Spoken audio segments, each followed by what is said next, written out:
नमस्कार. श्री गुरुदेव दत्त. चवीचा घास या चॅनेलवरती आपल्या सर्वांचं स्वागत आहे. तर आज आपण पायनॅपल शिरा बनवणार आहोत. तर त्यासाठी लागणारं साहित्य 1 वाटी रवा, 1 वाटी साखर, अर्धी वाटी तूप, पाव वेलची पूड आणि 1 वाटी म्हणजे जेवढं वाटी आपण रवा घेतलेला आहे तेवढेच पायनॅपल कट करून. मी 3 ते 4 पीस घेतलेले आहेत कारण मी रवा कमी घेतलेला आहे. म्हणजे मी अर्धी वाटी रवा घेतलेला, अर्धी वाटी साखर घेतलेली आहे, पाव वाटी तूप घेतलेलं आहे आणि वेलची घेतलेली आहे. मी माप एक अंदाज सांगितला तुम्हाला. आता मी जर अर्धी वाटी रवा घेतलेला आहे तर मी 1 वाटी पाणी घेणार आहे. तर हे 5-6 काजू आपण फ्राय करून घेऊया आणि एक 10 ते 12 मनुके. मी क्वांटिटी कमी घेतलेली आहे त्यामुळं मी त्या हिशोबाने ड्रायफ्रूट्स पण घेतलेले आहेत. तुम्ही 1 वाटी जर रवा घेतला तर त्याचा काजू आणि मनुके जरा जास्त घ्या. तर चला आपण आता रवा भाजून घेऊया. हा माझा अर्धी वाटी रवा मी घेतलेला आहे. नमूद करा मी अर्धी वाटी रवा, अर्धी वाटी साखर घेतलेली आहे. पण मी सांगताना माप तुम्हाला 1 वाटी रवा, 1 वाटी साखर आणि अर्धी वाटी तूप असं सांगितलेलं आहे. कारण ते माप पटकन समजेल. मी कमी क्वांटिटी घेतली नैवेद्यासाठी. ओके, तर चला. तर मी अर्धी वाटी रवा भाजायला घेतलेला आहे. साईडला 1 वाटी पाणी गरम करत ठेवलेलं आहे. त्यामध्ये मी अर्धी वाटी रवा घेतलेला आहे. तर अर्धी वाटी पायनॅपल, 3 स्लाइस पायनॅपलच्या होत्या त्या मी बारीक चिरून बरोबर ते अर्धी वाटी पायनॅपल झालेला. मग तो मी आता त्या पाण्यामध्ये शिजत ठेवणार आहे. त्यामध्येच 1 ते 1.5 चम्मच किंवा 1.25 चम्मच, 1-1.5 चम्मचच्या आसपास मी जी मापलेली आपण साखर आहे त्यामधलीच मी साखर त्यामध्ये टाकणार आहे. का तर ते शिजताना जरा पायनॅपल अजून गोड, कारण काही पायनॅपल थोडेशा आंबट असतात. एका पायनॅपलमध्ये पण अर्धा पायनॅपल गोड असतो आणि अर्धा पायनॅपल आंबट असतो थोडासा. मग तो ज्यावेळी आपण शिजवतो आणि त्यात साखर टाकतो त्यावेळी तो मग त्याचा गोडपणा, साखरेच्या पाण्याचा गोडपणा त्याच्या आतमध्ये शिरतो. म्हणून तो जरासा आपण पाण्यामध्ये साखर टाकायची. ओके, तर चला आता आपण रवा भाजायला घेऊया. थोडंसं तूप टाकत, थोडं तूप टाकत पूर्ण शिरा करायचा आहे. एकाच वेळे एकसाथ तूप टाकायचं नाही आहे. आता मी थोडं तूप टाकून घेऊन शिरा भाजून घेतलेला आहे. शिरा हा मंद आचेवर भाजून घ्यायचा आहे. आता चांगली वाफ लागून पायनॅपल शिजण्यासाठी मी ती साईडला झाकण ठेवलेलं आहे. बारीक चिरून ठेवायचा, म्हणजे बारीक चिरायचे पायनॅपल जेणेकरून पटकन शिजेल पण आणि त्याचे मध्ये हे काप छान लागतात. तर आता रवा छान भाजलेला आहे. आपण हळूहळू हे पायनॅपलचं पाणी टाकूया. मी पायनॅपलच्या गॅस म्हणजे जरा फास्ट ठेवलेला जेणेकरून पाणीही पटकन उकळावा आणि शिजावी ही पायनॅपल. तर आता हळूहळू आपण हे शिजवून घेऊया.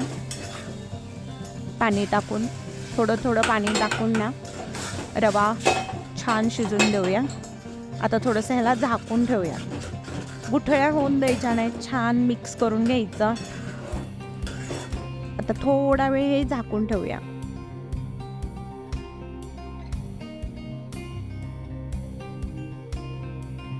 छान मिक्स केलेला आहे. थोडीशी वाफ देऊया म्हणजे रवा फुलेल छान. 1-5 मिनिटं झालेली आहे आपली. तर आता बघूया आपण.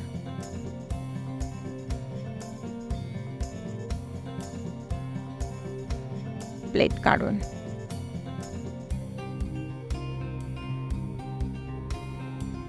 बघू शकता छान रवा फुललेला आहे. पाणी सुद्धा सर्व शोषून घेतलेलं आहे, छान मोकळा झालेला आहे. जे मध्ये मध्ये एखादे मोठं पायनॅपल मधला जो पायनॅपलचा जो मधला कठीणी आहे तो मी खूपच कठीण आहे ते मी नाही हे केलं घेतलेलं,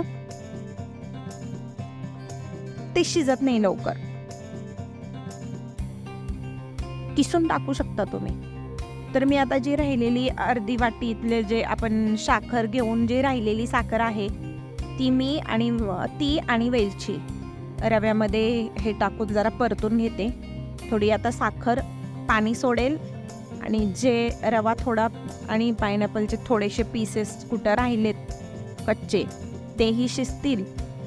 तर हेही सुद्धा आपण व्यवस्थित परतून त्याला वाफ देऊन घ्यायचं आहे. आता ह्या स्टेपला थोडं थोडं आपण तूप टाकत परतत जायचं आहे. थोडासा रंग आहे तो मी टाकलेला आहे, एकदम किंचित टाका, कारण मी आता माझं तर शिरा खूप कमी आहे त्यामुळे मी खूप चिमूटभर टाकते. आणि हा तुम्ही पाण्यात डायल्यूट करून सुद्धा टाकू शकता. मी असंच थोडंसं अंदाजे हे केलेलं आहे. बघा वापस पाणी सुटल्यामुळे शिरा पाणी सोडलेलं आहे शिऱ्याने साखरेमुळे.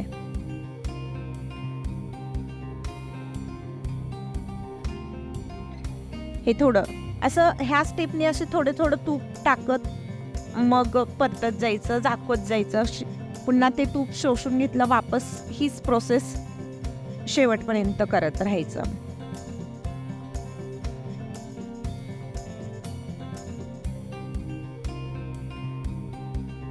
छान तूप मिक्स करून घ्यायचंय. थोडीशी वाफ देऊया आता.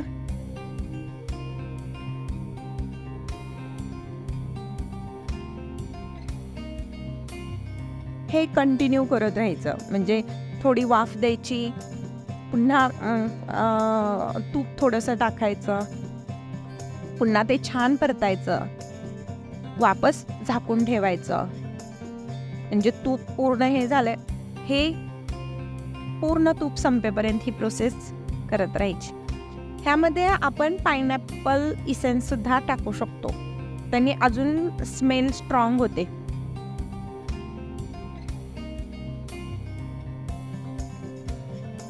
तुम्हाला जर जास्त स्ट्रॉंग हे असेल तर माझं म्हणणं तरी हे आहे की इसेन्स जर नको असेल, अवॉइड करायचं असेल तर जास्त अजून पायनॅपल तुम्ही टाकलं तरी चालेल. म्हणजे 1 वाटीच्या ऐवजी तुम्ही 1.5 वाटी सुद्धा पायनॅपल टाकू शकता जर तुम्हाला इसेन्सचा वापर नसेल करायचा तर. मी नाहीये केला कारण माझ्या मुलींना तेवढं जास्त स्ट्रॉंग नाही हे होत. आणि ह्याचं कसं आहे, गरम गरम कमी टेस्ट हे होते.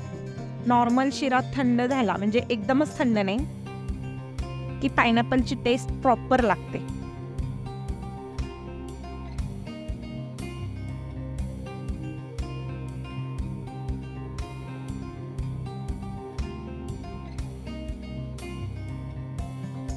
आता हे काजू आणि मनुके ड्रायफ्रुट्स हे मी काळे मनुके टाकलेत. तुम्हाला जर नसतील अवेलेबल तर तुम्ही दुसरे मनुके पण टाकू शकता. आणि अजून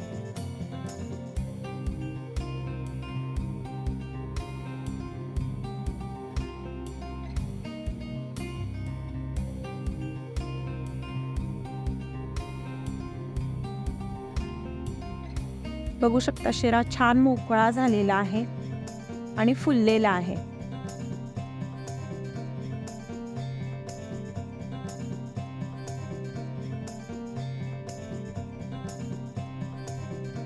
तर चला आता आपण तो पूर्ण यामध्ये काढून घेऊया. तुम्हाला आपल्या रेसिपी कशा वाटतायत त्याही सांगत जा. ह्या चॅनेलला नवीन असेल तर सबस्क्राईब करा, लाईक करा, शेअर करा.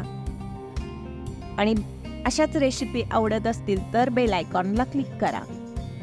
चवीचा घास खाल तर हाल. तर बघू शकता छान असा आपला पायनॅपल शिरा तयार झालेला आहे. तर भेटूया आपण नेक्स्ट पुढच्या रेसिपीला अशी छान आणि सोप्या रेसिपींसाठी. आपला चॅनल ना जस्ट चालू